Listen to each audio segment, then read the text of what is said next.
Yo, what the hell is up? Welcome back to Reviews with Jake, where I'm here to give you my favorite films of 2022. To truly celebrate this glorious occasion after being so brief most of the years, I'm gonna go ahead and take my time and do this right. Because I've missed this. I really, truly have. I mean, there's been so many occasions where I've been wanting to do a deep dive on certain movies, but just didn't have the time. But here we are at the end of 2022, and my short is officially finished. In case you're wondering, we did the damn thing. We filmed it all the way back in June. I've spent the past few months editing it as well as writing the score, something I've never done before, and boy, that was a challenge. But all trials aside, I am ecstatic about how it all came together. I mean, the film looks exactly like how I envisioned it would look, and sound. I mean, I did not know how writing the score was going to go, especially after a few nights where I was pounding my head off the face of the keyboard in frustration. If you're looking to watch the short film, it's not going to be available publicly online for quite some time. Right now it's going through the film festival circuit, which will probably last probably throughout the whole duration of 2023. But if the film gets picked up and I submitted it all over the damn place, festivals all over the US as well as abroad, feel free to follow my personal Instagram for updates. I'll also be dropping little factoids and behind the scenes nuggets and stories over there as well, so if you're interested in that whole journey that I've been going through the past year, feel free to follow along. Up to you. I don't know. In the meantime, though, I am so stoked to have just the slightest glimmer of free time again. I mean, seriously, the last couple weeks have just been bliss. And this brings me to the wrap-up video of this year, which again, I want to do right and give as much time as I can on each of these films that I really truly love. Now, bear in mind, some of these films I have not seen for some time, so me diving in between the cracks and the details and everything might be a little hairy, but we'll give it a go. In terms of 2023 and moving forward, I'm not going to return to the whole dropping a whole in-depth breakdown every single week like I used to do, despite the fact that I have a little bit more free time again with the film being done. But I do think that I'll sprinkle in a few here and there when I've got a film that I really want to talk about. Because honestly, back when I did the full-length reviews every single week, there were some movies where I just didn't really have anything to say. Nothing profound, no real analysis. It was just kind of a movie, and that's going to happen here and there. So for those movies, I'm probably just going to keep rolling brief ones out. But for the movies where I actually really want to sit here and talk for a long time, put the extra work in, if the stars align, I'm going to try and make it happen. Which ones are going to be which? I have no idea. I'm probably not going to know until I walk out of the theater after seeing it. So time will have to tell. But before we get too far ahead of ourselves, let's wrap up 2022, shall we? And this will be probably the only best of list you're going to find this year that does not have Top Gun Maverick on it, because I'm the only person on the face of the earth that did not see it. Why? Because I'm petty, and I don't really like TC. Simple as that. Welcome to the internet. And believe it or not, there were other really damn good movies that came out this year, starting with my honorable mentions: The Menu, Barbarian, and Pearl. The Menu was such a unique one. I mean, the way that it was written was so well played. They give you just enough breadcrumbs about this wide array of interesting characters that are placed into a room together to really hook you in. I was really captivated from start to finish of this film, which says a lot considering, again, it all takes place largely within a single room. It has laughs, it has violence, it has suspense. I mean, it really is truly impossible to slap a single genre label on this. Most of the time when films try to blend genres like this, it just does not work, but this film, it really does. I also really enjoyed Barbarian, especially the first two acts of the film. I found them outstanding. They really grab your attention with this very mysterious, discomforting situation that really sets the stage for what's to come. I do think that the conclusion could have been a little bit better. I feel like if the third act was given the same meticulous care as the first two, it would have been damn near a perfect film. But still, I thought that this film was a ride. It takes a lot to throw me off kilter in the horror genre. I feel like I've seen just about everything, but this film had a few really disturbing moments. Not as much as a film that I'm going to talk about later, but still enough to give it a real tip of the cap. Pearl is an interesting one, especially when you factor in the fact that it is a prequel to another film on this very same list in the same year. That is insane. It's impossible to not compare this film to X, its sequel, but you have to, despite the fact that they are, frankly, two completely different genres. We'll get into X more here in a little bit, but I really did enjoy Pearl. I mean, it probably is, with the cards down, probably the superior of the two films, especially when you factor in Mia Goth's performance. Man, we all know that she's not going to get an Oscar nod or anything because everyone refuses to acknowledge horror as a legitimate genre to be factored into these sort of things,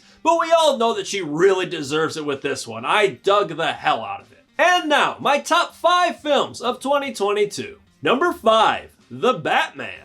My experience watching this one for the first time was something truly special. I know I already geeked out over this one in a long-form review early on in the year, but still, just the opening of this film was just so intense, with Bruce Wayne's dramatic narration played underneath a whole bunch of B-roll of a crime-riddled, dark interpretation of Gotham. I mean, it just set the stage so perfectly. I thought that this interpretation of the Riddler was perfect for this Batman film. He was eerie, he was creepy, and really realistic. And the action? Man, seeing that car chase for the first time in theaters just blew me away. That was fucking awesome. Now, admittedly, the second time I watched this film, not quite the same, especially since the second time was at home, like that same car chase. Not really the same juice coming out of my soundbar versus the surround sound of the movie theater. And at the same time, the second time I watched the movie, I felt the weight of that 3-hour runtime a little bit more than I did the first time. That's the only reason this one isn't higher on my list. It was a lot higher, but then it got knocked down a little bit after I watched the film again at home. A slight demotion, but still, really badass movie. Number 4 is Men.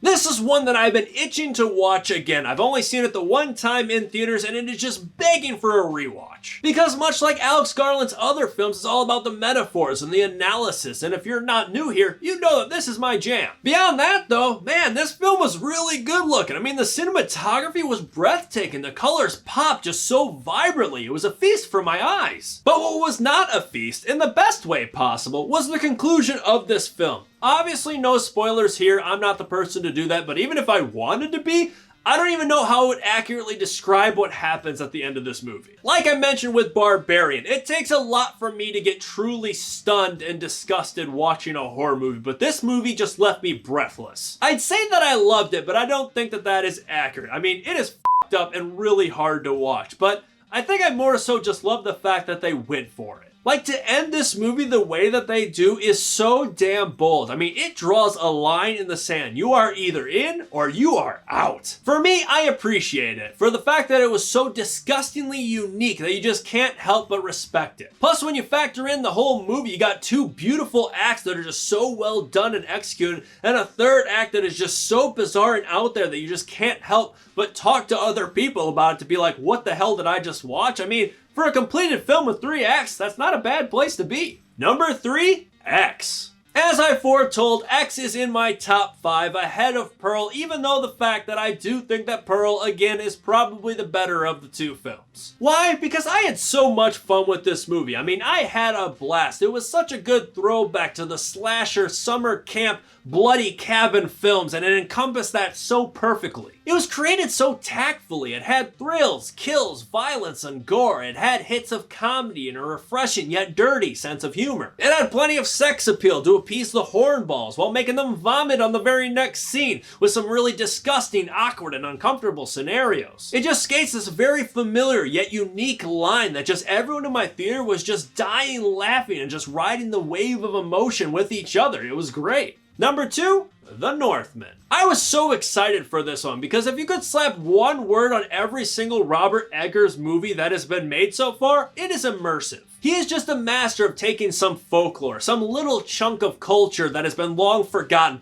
and just swan diving into it. It's the locations, production design, the dialogue, the outside-the-box direction, the score. It's the inclusion of wacky visual elements that other filmmakers would leave out because it's just so far out there. Not Eggers. This guy is committed to transport you fully to wherever he wants to take you. So when I saw that he was doing a Viking film, I'm like, yes. Because the Vikings were bonkers. I mean, seriously, so much more so than the purple-wearing people up in Minneapolis that go skull every time Justin Jefferson does a gritty. These dudes were all about getting naked around a massive bonfire, getting on all fours like wolves and howling and wrestling around. Other filmmakers would look at that little nugget of information and be like, huh, weird. Well, we're obviously not doing that, right? Meanwhile, Eggers looks at that very same thing and goes, interesting. All right, well, time to lose those pants and start howling. I appreciate the commitment to the craft, and it really shows in the end product. Like I said before, I love the score. I love all the Icelandic landscapes.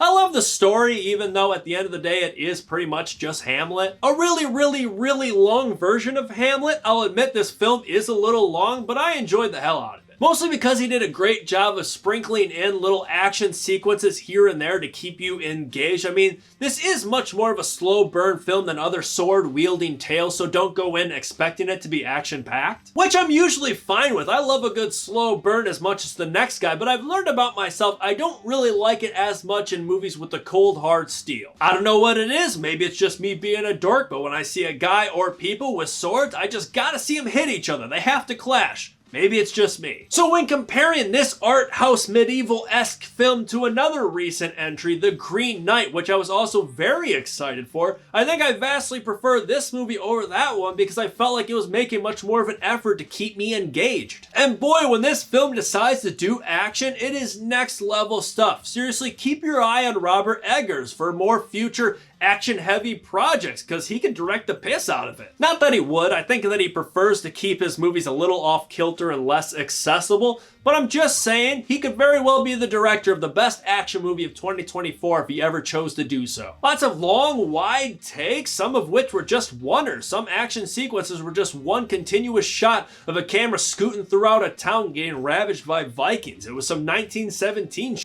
And you can see everything. This isn't some quick cut action sequences. It just locks down wide and lets some awesome fight choreography do its thing in some really epic locales. I mean, it is awesome. Is it a perfect movie? No, but I had a great time being transported to this savage time and story, long before TikTok was even a noise that a clock made. And now, my number one favorite film of 2022. Everything, Everywhere, All at Once. Frankly, it's not even close. This is my favorite film by far. There is no universe where this film did not deliver. Regretfully, this is a movie that I've only seen the one time, and it was all the way back in April, so my deep dive isn't going to be as deep as I'd like it to be, because I spent the last 9 months, I don't know, watching far worse movies. But from what I can remember about it, the direction, the cinematography, the editing, I mean, seriously, I have no idea how one makes this movie. Seriously, ask them. Ask the smartest film person that you know. It's definitely not me. Whoever the film authority is in your life, go to them with this movie and ask them how it was done and prepare for either a long answer, a wrong answer, or an honest drawing of blanks. This film is the technological achievement of 2022. Avatar? Nah, that's recency bias. Because it wasn't just the production value that made this film great, it was the content. The story and plot of this film had everything. You will laugh your ass off. You will bawl your eyes out. It is a love story. It is a reflection of life and analysis of the human condition. All while being in this wacky, colorful, vibrant, creative package. I mean, I seriously can't say enough good things about it. It was undoubtedly my favorite film of 2022. But that is just me. What do you think? Let me know if you agree or disagree in the comments below. And make sure you're subscribed to this channel for new 2023 reviews coming real soon. Thank you for tuning in this year. Have a fantastic and safe holiday, and I'll see you on the other side. Thanks for checking in.